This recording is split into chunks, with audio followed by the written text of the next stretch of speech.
Hi, I'm Hannah. I'm in the BA Test Kitchen to have a super secret conversation about Chris Morocco.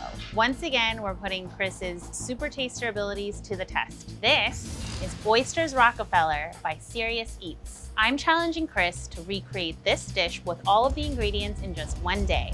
He'll be able to taste it, touch it, and smell it, but at no point will he be able to see this dish. At the end of the day, we'll come back to see his creation, and I'll be the judge.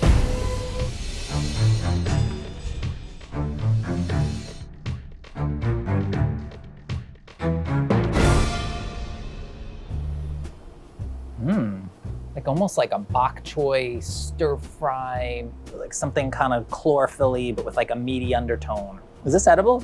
No. Thank you. That's the kind of energy I need all day.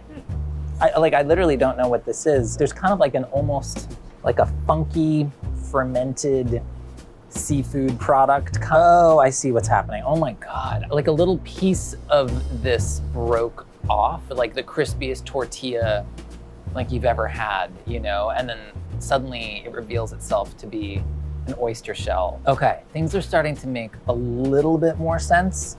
I don't know, it feels like there's simply like a slightly fatty mixture with an oyster under it. What is it, like Oysters Rockefeller kind of vibe to it? Maybe cheesy, herby, garlicky sauce, broiled or baked. I'm thinking, oh, well, what if you made sort of a compound butter? Could be some parsley, could be some basil, maybe some chive. I think I got a tiny little bit of shallot maybe. Something with like a little bit of like an allium-y kick in there. Like a very salty aged cheese, if anything, like a little bit of Parmesan. 2 pieces of lemon. 1, 2, 3, 4, 5. 5, right? A bed of rock salt, maybe. Yeah, like a really super coarse sea salt. Cool, all right. The words that I'm drawn to here are Oysters Rockefeller, but I don't actually know like what that means. I don't usually get cooked oysters. Well, before you throw it at me, let me put my glasses on before we have an accident here. Time to make a grocery list. So we need oysters, we need butter, we need salt, we need rock salt or, you know, whatever, lemons, parsley, chives, question mark, basil, question mark, garlic, shallot. I'm not super confident in the shallot. I'm putting Parmesan down because I think we're gonna have to run some like side-by-side tests. Maybe I'll throw miso in there just for shits and giggles. Okay, somebody's gonna shop these ingredients for me and then I will have my first shot at the dish. In front of me, I have my groceries. I think we're gonna make some magic happen here. The main thing, I believe, is just creating this seasoned compound butter, let's just call it. We wanna fuse butter and multiple mix-ins. The easiest way to do that is for the butter to be soft. Let's soften this up just a little bit. 10 seconds at P5, you learned it here first. I'm gonna be making this compound butter a few different ways. Garlic's gonna be the same across the board, just a fine chop for all 3 versions I'm gonna do right now. Roughly 1/3 of it into each one. So we'll do a little bit of shallot in one of them. We can get that really fine. I'm 50-50 on whether it might be in there. It's the absence of the texture that's bothering me most. Now herbs. All right, we're gonna do a little sliced chive. We're going triple allium on number 1. Welcome to the Thunderdome. I'm gonna do parsley across the board. Wouldn't it be funny if like all these things were actually just like dumped into a food processor? Now, basil is going to go into 2. And because 3 is really just parsley, I'm gonna do a little more for that one. All right, now we'll do a couple tablespoons of butter in each, room temperature. It's nice and pliable now. Salt across the board. And keeping track of what's in each. Number 1 has butter, garlic, shallot, chive, parsley, and salt. Number 2 has butter, basil, parsley, garlic, and salt. Number 3 has just parsley, butter with garlic and salt. Here in number 3, you do retain more of like the grassy sharpness of the parsley, but in a way that makes me feel like it's like wrong. Let's heat these up and then see what they're like melted. So there's 1, there's 2, and there's 2.5. I'm not gonna broil it. I'm just gonna let them get a little melty. Wait a couple minutes, all right? The tape might set on fire. We didn't anticipate all possible outcomes when I was putting it on the tin, so all right, let's see what's what. Just a couple minutes. I mean, if you can get past the smell of cooked tape, pretty interesting. These only were brought to the point of like kind of sizzling. First test is, you know, am I getting pieces, discernible pops of texture in there? Version 1 with the shallot, I would tend to say yes. 2 does not have the shallot. It does have the basil. The basilness of the basil is really present here, and not in a way that feels correct, you know? Parsley on its own leans a little bit grassy and a little bit boring. I'm getting still more texture from my version than in the original dish. Everything about 1 feels pretty spot on to me. Now that we've got like a version of it as is, maybe we'll do a little bit of cheese in a separate bit of option 1. I'm seeing if the Parmesan melds with the general kind of savory richness of this butter. The Parm does introduce like a little bit of like a funky element that I don't know is the right funky element here. Version 1A, no Parm. So that's the one we're gonna work off of right now. So I'm just gonna bulk it out. So we've got shallot, we've got garlic. We're gonna go full stick of butter, chives, parsley, and salt. I am gonna roll this compound butter into an even compact cylinder and just chill it slightly. I want it to reach a point where I can slice it. I'm gonna start shucking oysters while that's firming up. I'm gonna see if I can get away with this just to keep them upright, keep the butter inside, but ultimately for the final plate up, we will use the salt. I think the hardest part is just popping the hinge. You also smell every single one. If it doesn't smell good, no, don't get greedy, all right? Scoop along the shell and then boom. What kind of oysters you working with? I don't know. A lot of it just comes down to size. Like this is a nice size. An oyster that's a little bit too big where you're tempted to take a couple of bites on it, not for me. So oysters are shucked, ready to receive butter. We're looking at like 2 to 3 minutes under the broiler, maybe? All right, so I've got our rock salt that we're just gonna use because that is what's gonna keep these things upright. Get these on a plate while they're still warm. A little lemon garnish. This is my first attempt at the dish. The way that it looks with all those bits of herb and everything, when the original dish was in my mouth, it felt more homogeneous than this. Maybe it's just being able to see it, but I do feel like the herbs here feel more present.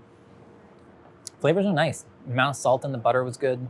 I know that there isn't cheese in it, but you know, with the original, it was kind of like, ooh, could there be some parm in here? So for scores, ingredients-wise, do I think I'm truly missing big things though? Like, flavor-wise, not necessarily. Maybe I'll come in with a 75 on that.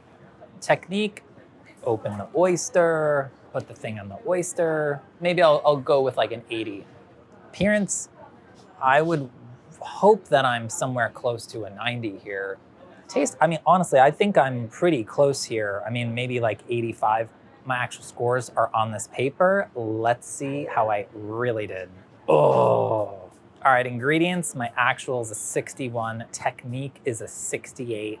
Appearance, 89, taste 70. No easy days, you know? Overall is a 72. It sucks when like ingredients and technique are both low because there's just a lot of different things that could be in play. I really wanted this to be a layup today. We're looking at like a half-court shot.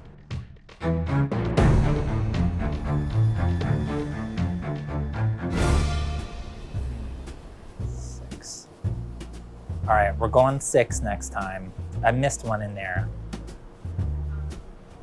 On the nose, I get brine and butter. I'm not completely willing to rule out like just going crazy and putting trying some miso in there. To the extent that there are aromatics in here, it's like they've been really cooked out. I think I'm gonna make a pastier herb mixture. I think I'm gonna sweat out my aromatics. Maybe we'll go with a little bit of black pepper this time. I don't hate the idea of pre-cooking the garlic and or shallot. I'm wondering if we have like a little bit of like a back note of anise in there, like a licorice kind of quality the way tarragon gives you. Fresh fennel bulb could be very finely chopped. You'd have to pre-cook it. You could also do a touch of an alcohol like a Pernod.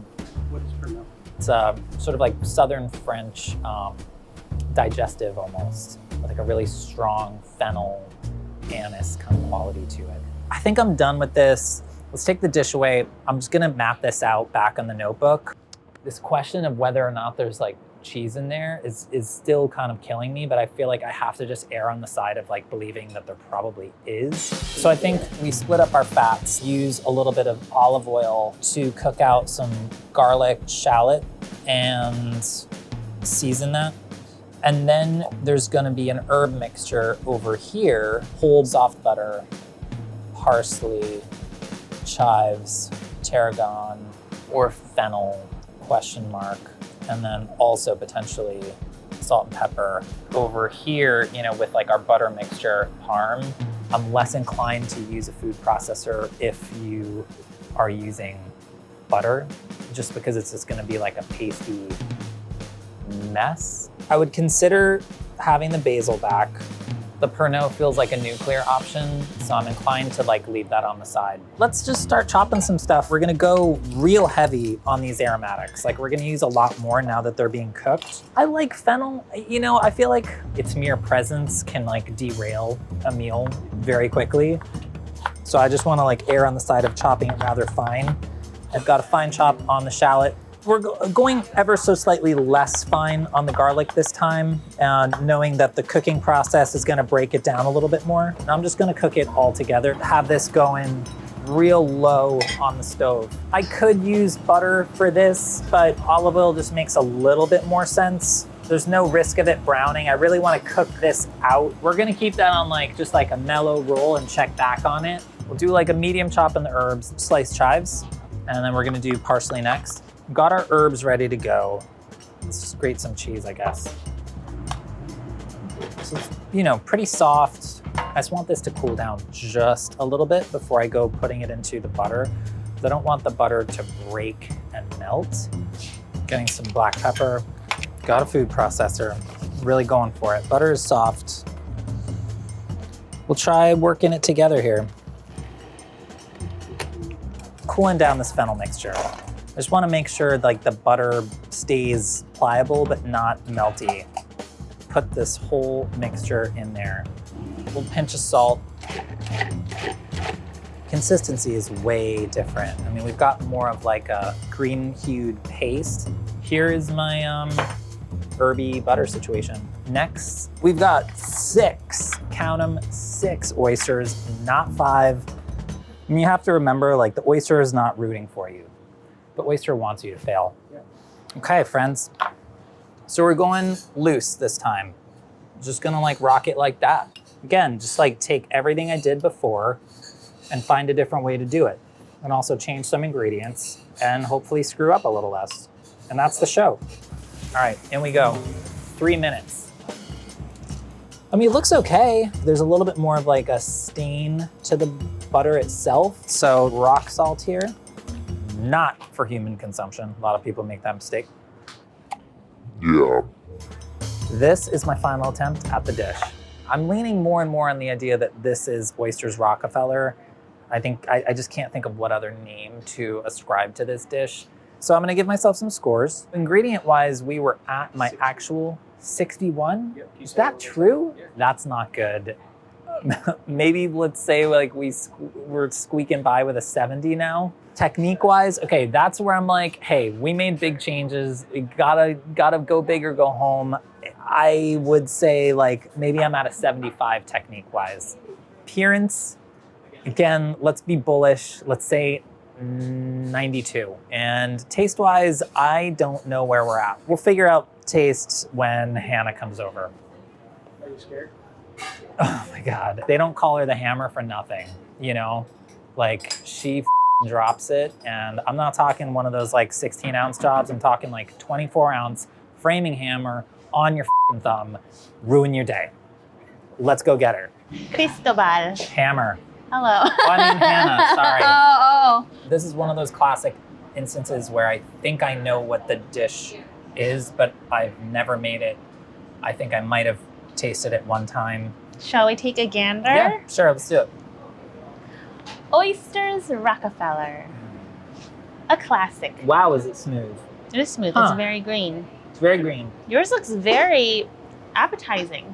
Thank you. Yes. Wrong, but appetizing. No. That's like what she was building up to. Yours is almost giving an escargot situation, but there is something in the texture here that you're not quite getting. Garlic, shallots, you got those. Scallion whites, you don't have that. Fennel, and very distinct ingredient here, celery, which I'm surprised you missed because it has such a strong identity. Maybe it's all the butter coating your palate. My brain. Yeah. Did you deglaze anything? No, I was questioning it, let's just say. There is absinthe in here. And if Oh. you kind of like think about Sure. when this dish originated, probably like a heavy hand of something always goes into these dishes, especially when it's used as a deglazing Right. agent, it will be masked, Yeah, it's gonna right? be By whatever toned else. down. Yeah. So this goes for a very thorough spin in the food processor. Mhm. So after you achieve that very pureed aromatic base is when you introduce the fresh herbs. And if I'm not mistaken, the leaves of both celery and the fennel fronds get added in They as do. well. So I'm sure that's adding like additional green, both visually and, you know, Sure. in taste. You had mentioned parm, adding something Yeah. in the texture.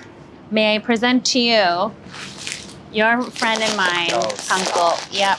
It is really serving almost a utilitarian purpose in helping to like keep everyone together as a Yeah. binding agent. I believe a pastry bag was used to elegantly, you Which know, you can clearly tell I know from the- the final dish. and then you dolloped it on, Sure did. obviously. Yeah. So let's talk scoring.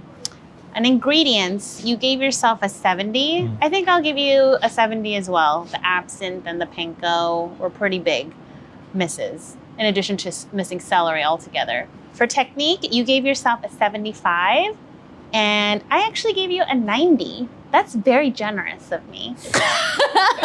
Next, let's talk about appearance. I'm going to say 85 because it's more of a chopped herb look, and this is much more of like, it looks to be a little bit more of a coated herb mound Yeah. atop the oyster. Okay, now lastly, taste. I'm so curious to hear your thoughts. You gotta Cold light taste. of day. What- No, I'm oystered out. I'm going topping only. They're tender. You taste the celery. You can't miss it. I wouldn't buy a head of celery for it. I'll put it that way. Okay. I taste the Pernod that you're thinking The about anise note. using. Yeah. But to At your least- credit, I don't think I'm tasting much absinthe either. And also, it wasn't that much. Okay, let's taste yours now, Chris. It's too assertive. But delicious. How would you rate yourself on taste? I would put myself down at like a 70.